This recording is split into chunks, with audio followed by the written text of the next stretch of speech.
আসসালামু আলাইকুম সবাইকে। আশা করি তোমরা সকলে ভালো আছো। 7 মিনিট ক্লাসরুমের পক্ষ থেকে তোমাদের সবাইকে স্বাগতম।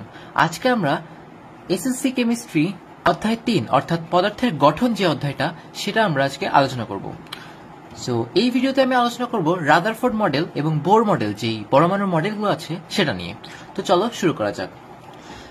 আচ্ছা, এই মডেল সম্পর্কে যেটা ধারণা দেয় এই মডেলগুলো সেটা হচ্ছে পরমাণুর গঠন নিয়ে।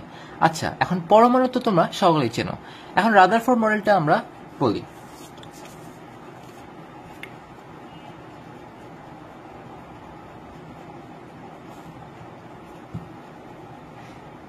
রাদারফোর্ডস অ্যাটমিক মডেল অর্থাৎ পরমাণুর একটি মডেল রাদারফোর্ডের দেওয়া। আচ্ছা, পরমাণু নিয়ে আদিম যুগ থেকেই মানুষের অনেক জানা অজানার অনেক রহস্য লুকিয়েছিল।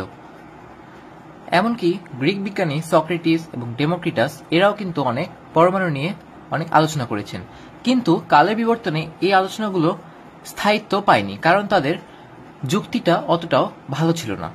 রাদারফোর্ড 1911 সালে এই মডেলটি স্থাপন করেন এবং একটি পরীক্ষা দ্বারা ইনি সেটি পরীক্ষিত করেন। এই পরীক্ষাটার নাম হলো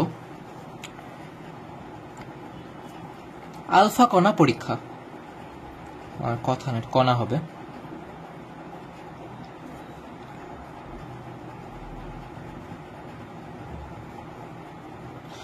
এই আলফা কণা কি সেটা সম্বন্ধে জানতে হলে তোমাদেরকে জানতে হবে যে আলফা কণাটা কি বৈশিষ্ট্য দেখায়। আচ্ছা, তোমরা নিশ্চয়ই হিলিয়াম যে মৌলটা আছে সেটা নিয়ে জানো। এটি পর্যায় সারণীর দ্বিতীয় মৌল। এটাতে রয়েছে 2টি ইলেকট্রন, 2টি প্রোটন এবং 4টি নিউট্রন। এর বহিস্থ শেল এবং যেটা হচ্ছে সর্বশেষ শেল বা শক্তি স্তর বা কক্ষপথ, সেটাতে কিন্তু 2টা ইলেকট্রন রয়েছে। এই 2টা ইলেকট্রনকে যদি আমরা বের করে দিই তাহলে হিলিয়াম কিন্তু একটি ধনাত্মক চার্জ বিশিষ্ট মৌলে পরিণত হয়। এই ধনাত্মক চার্জ বিশিষ্ট মৌলটা কিন্তু হিলিয়ামের নিউক্লিয়াস মেইনলি, কারণ এটার একটাই কক্ষপথ এবং 2টা ইলেকট্রন যদি কক্ষপথ থেকে বেরিয়ে যায় তাহলে কিন্তু এটি শুধু নিউক্লিয়াসটা রয়ে যায়। এই নিউক্লিয়াসটাই কিন্তু আমরা আলফা কণা বলি। যেহেতু প্রোটন পজিটিভ ধনাত্মক চার্জ সম্পন্ন, তাহলে এই হিলিয়াম নিউক্লিয়াসটা কিন্তু ধনাত্মক চার্জ সম্পন্ন। এখন আলফা কণা পরীক্ষা দিয়ে আমরা কিভাবে পরীক্ষা করতে পারবো একটি পরমাণু মডেল। আচ্ছা, 1911 সালে রাদারফোর্ড এই পরীক্ষা করার জন্য একটি পাতলা সোনার প্রলেপ নিয়েছিল। এই পাতলা সোনার এই অংশটুকু তিনি পরীক্ষা করেছিলেন যে পরমাণুর অস্তিত্ব নিয়ে। এখন ধরো এখানে একটি পরমাণু আছে এবং তিনি হিলিয়াম এই পার্টিকেলটি আলফা কণা এই পার্টিকেলটি তিনি পরমাণুর উপর ফেলেন এবং পরমাণুর উপর ফেলার পরে তিনি লক্ষ্য করেন যে এই যে আলফা কণাগুলো রয়েছে এগুলো পরমাণুর মাঝ দিক দিয়ে যেয়ে কিন্তু বিচ্ছুরিত হয়ে যায়। এই বিচ্ছুরিত হওয়ার তিনি একটি কারণ দেখলেন, কারণ পরমাণুর তখনও কিন্তু তিনি জানতেন না যে পরমাণু কি আধান সম্পন্ন অথবা কি রকম বৈশিষ্ট্য দেখায়। তিনি কিন্তু জানতেন তিনি যে আলাদা আলাদা আধান অর্থাৎ একে অপরের বিপরীত আধান আকর্ষণ করে এবং একই রকম আধান কিন্তু বিকর্ষণ করে। এই ধনাত্মক চার্জ সম্পন্ন আলফা কণাটা যেহেতু ধনাত্মক, সেহেতু এটি এই পরমাণুর যে কেন্দ্র এটা দিয়ে যে কিন্তু বিকর্ষণ হয়ে বিচ্ছুরিত হয়ে যায়। এ দ্বারা তিনি একটি সিদ্ধান্ত আসলেন যে এই পরমাণুর ভিতরে যাই থাকুক না কেন এটি কিন্তু একটি ধনাত্মক চার্জ সম্পন্ন, এবং এই ধনাত্মক চার্জ সম্পন্ন পার্টিকেলটি বা কণাটির নাম তিনি রাখলেন নিউক্লিয়াস এবং প্রোটন। তিনি এই সিদ্ধান্তে আসলেন এই কণাটি যেটাই থাকুক না কেন পরমাণুর ভিতর একটি ধনাত্মক চার্জ সম্পন্ন একটি কণা থাকে এবং এই কণাটা কিন্তু নিউক্লিয়াস বলে তিনি আখ্যায়িত করেন। এবং এই পরমাণুর মধ্যে তিনি আরেকটি জিনিস লক্ষ্য করেন, পরমাণুর অধিকাংশ জায়গা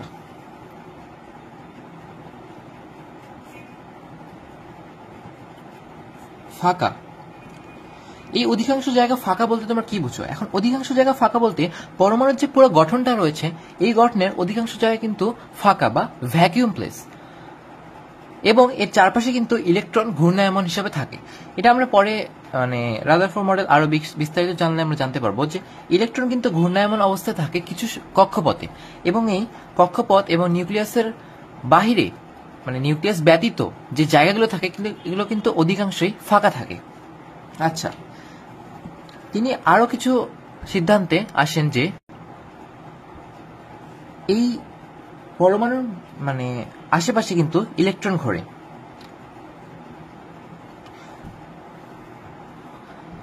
এবং তিনি এই মডেলটা মানে রাদারফোর্ড অ্যাটমিক মডেলটা রাদারফোর্ড সাহেব কিন্তু ইনি সৌর মডেল হিসেবে আখ্যায়িত করেন, সৌর মডেল অথবা সোলার মডেল।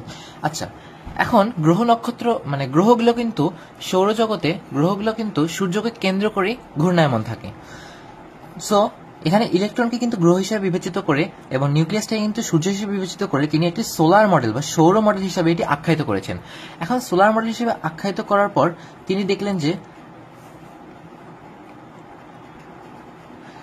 এই ইলেকট্রনগুলো কিন্তু ধনাত্মক মানে ঋণাত্মক চার্জ সম্পন্ন এবং প্রোটনগুলো ধনাত্মক চার্জ সম্পন্ন। এবং তিনি আরো বললেন যে ইলেকট্রন এবং প্রোটনের পরিমাণ কিন্তু একটি অ্যাটম বা পরমাণুতে সেম বা ইকুয়াল থাকে। এজন্যই একটি পরমাণু কিন্তু নিরপেক্ষ বা নিউট্রালি চার্জড। তিনি আরো বললেন যে এই ইলেকট্রনগুলো কিন্তু কিভাবে স্থায়িত্ব লাভ করে এই কক্ষপথে সেটাও তিনি ব্যাখ্যা দিয়েছেন। ধরো এটি একটি নিউক্লিয়াস এবং এর চারপাশে একটি কক্ষপথ রয়েছে। ইলেকট্রন কিন্তু ঋণাত্মক চার্জ সম্পন্ন এবং প্রোটন কিন্তু পজিটিভ চার্জ সম্পন্ন, এবং আমরা জানি যে বিপরীত চার্জ কিন্তু একে অপরকে আকর্ষণ করে। এখন তোমার মনে প্রশ্ন আসতেই পারে যে ইলেকট্রন কিন্তু প্রোটনকে আকর্ষণ করবে। হ্যাঁ, আসলে সেটাই হয়। ইলেকট্রন কিন্তু প্রোটনকে একটি মানে প্রোটন কিন্তু ইলেকট্রনকে একটি আকর্ষণ বল দ্বারা যুক্ত রাখে, কিন্তু ইলেকট্রন কিন্তু প্রোটনের মধ্যে পড়ে যায় না একটি কারণে, সেটা হচ্ছে এই কেন্দ্র বিমুখী যে বলটা রয়েছে সেটার জন্য। এই কেন্দ্র বিমুখী বল এবং কেন্দ্রমুখী বল এই দুইটা ইকুয়াল সেম হওয়ার কারণে কিন্তু ইলেকট্রন একটি স্থায়ী কক্ষপথ পায় এবং একটি লব্ধি বলের জন্য সে বৃত্তাকার হিসাবে ঘুরতে থাকে। আচ্ছা, রাদারফোর্ড মডেলে কিন্তু অনেক সীমাবদ্ধতাও রয়েছে।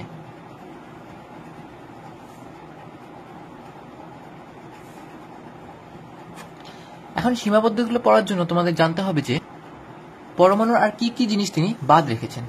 আচ্ছা, তিনি কিন্তু এই কক্ষপথগুলোর এক্সাক্ট একটি আকৃতি অথবা সাইজ শেপ এটা কিন্তু বিস্তারিত বলেননি, তাইলে এটাও কিন্তু একটি সীমাবদ্ধতার মধ্যে পড়ে। আচ্ছা, তোমাদের এখানে আমি সীমাবদ্ধগুলো লিখে দিয়েছি। রাদারফোর্ড মডেলে কিছু সীমাবদ্ধতা রয়েছে, যেরকম তিনি কক্ষপথের আকৃতি এবং কক্ষপথ কিরকম দেখতে হবে তার সম্পর্কে কিন্তু পারফেক্ট কোনো ধারণা দেননি। 2 নম্বর পয়েন্ট, কিভাবে ইলেকট্রন ঘুরে যদি পরমাণুতে একাধিক ইলেকট্রন থাকে। আচ্ছা, পরমাণুতে যদি একাধিক ইলেকট্রন থাকে তাহলে তারা কিভাবে ঘুরে বা নিউক্লিয়াসকে কেন্দ্র করে কিভাবে আবর্তিত হয় সেটা সম্পর্কে কিন্তু রাদারফোর্ড ভালোভাবে ধারণা দেননি। আচ্ছা, আরেকটি সীমাবদ্ধতা হলো গ্রহগুলো কিন্তু নিরপেক্ষ, কিন্তু ইলেকট্রন কিন্তু ঋণাত্মক আধান সম্পন্ন। আচ্ছা, তিনি যে সৌর মডেল বা সোলার মডেল হিসাবে এটিকে পরিচিত দিয়েছেন বা রাদারফোর্ড মডেলটাকে যিনি সোলার মডেল হিসাবে দাবি করে থাকেন, এটি কিন্তু ভুল। কারণ সোলার মডেল হতে গেলে কিন্তু প্ল্যানেটগুলোকে মানে গ্রহগুলোকে কিন্তু নিরপেক্ষ ধরা হয়, এবং এই পরমাণু মডেলে কিন্তু ইলেকট্রন কিন্তু নিরপেক্ষ না। সো সোলার মডেল বলাটা কিন্তু আমাদের যুক্তিসম্মত নয়। আচ্ছা, ম্যাক্সওয়েলের তত্ত্বকে কিন্তু এটি ভুল প্রমাণ করে। আচ্ছা, ম্যাক্সওয়েলের তত্ত্ব হচ্ছে বিজ্ঞানী ম্যাক্সওয়েল একটি তাড়িৎচুম্বকীয় তত্ত্ব দেন বা বিকিরণের তাড়িৎচুম্বকীয় তত্ত্ব দেন। এটাকে ইংলিশতে বলে হচ্ছে ইলেকট্রোম্যাগনেটিক থিওরি অফ রেডিয়েশন, যেখানে তিনি বলেছেন যে কোন একটি চার্জিত কণা একটি বৃত্তাকার পথে আবর্তিত হলে সে অনবরত শক্তি নির্গত করে এবং শক্তি নির্গত করতে করতে এক পর্যায়ে সে শক্তিহীন হয়ে পড়ে। সো এই পরমাণু মডেলে শক্তিহীন হওয়া বলতে কিন্তু ইলেকট্রন শক্তি হারাতে হারাতে কিন্তু একসময় নিউক্লিয়াসে পড়ে যাওয়ার কথা, কিন্তু রাদারফোর্ড মডেল ম্যাক্সওয়েলের তত্ত্ব অনুযায়ী কিন্তু রাদারফোর্ড মডেলটাই ভুল প্রমাণিত হয়। আচ্ছা, তোমাদের বোর্ড পরীক্ষা কিন্তু এরকম একটা ফিগার দিয়ে প্রায় কোশ্চেন আসে, এবং এই ফিগারটা দেখে তোমাকে চিন্তা হবে এটা কিন্তু রাদারফোর্ডের মডেল।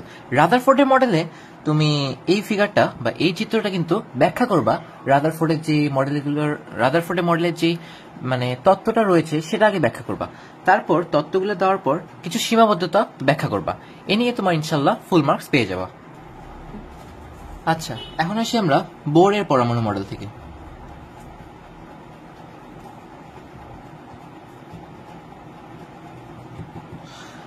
সায়েন্টিস্ট নিলস বোর এই রাদারফোর্ডের মডেলকেই 2 বছর পর অর্থাৎ 1913 সালে সংশোধনী নিয়ে আসেন, অর্থাৎ কিছু কারেকশন নিয়ে আসেন।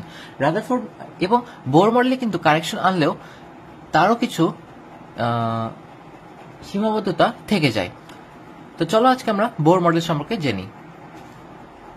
আচ্ছা, বোর হলো প্রথম বিজ্ঞানী যিনি বলেন যে ইলেকট্রনগুলো কিন্তু বৃত্তাকার পথে ঘোরে। ইলেকট্রন বৃত্তাকার পথে ঘোরে।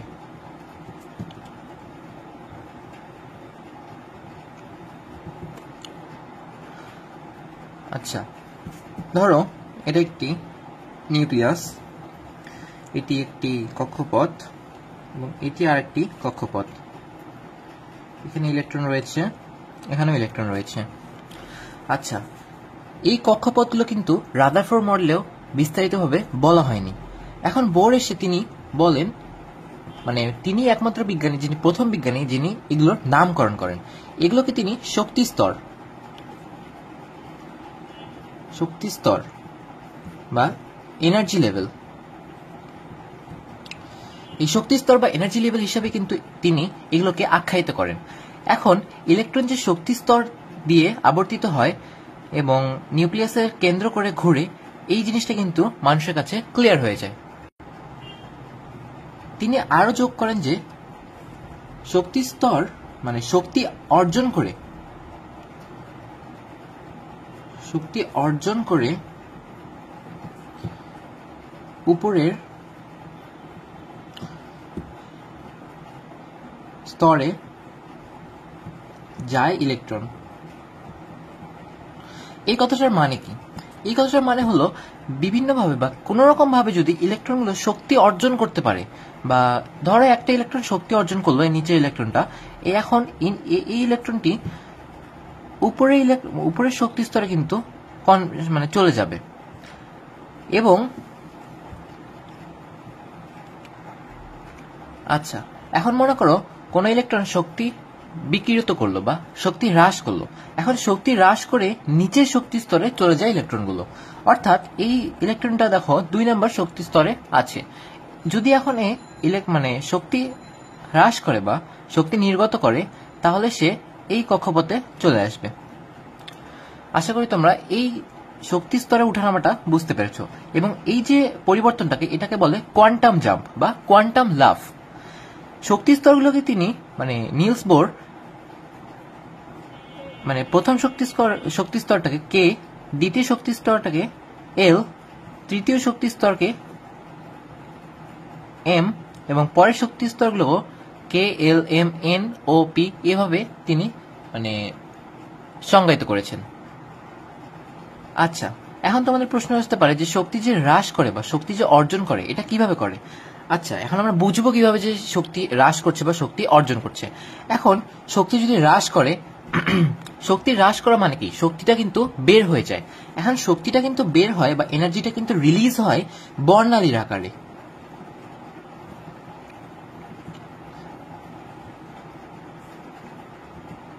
বর্ণালী আকারে শক্তি রিলিজ হওয়া মানে হচ্ছে, যদি কোনো ইলেকট্রন বা কোনো পরমাণুতে ইলেকট্রন যদি শক্তি হ্রাস করে নিচের শক্তি স্তরে চলে আসে, সে কিন্তু একটি স্পেকট্রাম বা বর্ণালী নির্গত করে। এই বর্ণালীটা কিন্তু আমরা, এই বর্ণালী দেখেই কিন্তু আমরা চিনতে পারি এটা মানে কতটুকু শক্তি হ্রাস করলো বা কোন কক্ষপথ থেকে কোথায় গেল।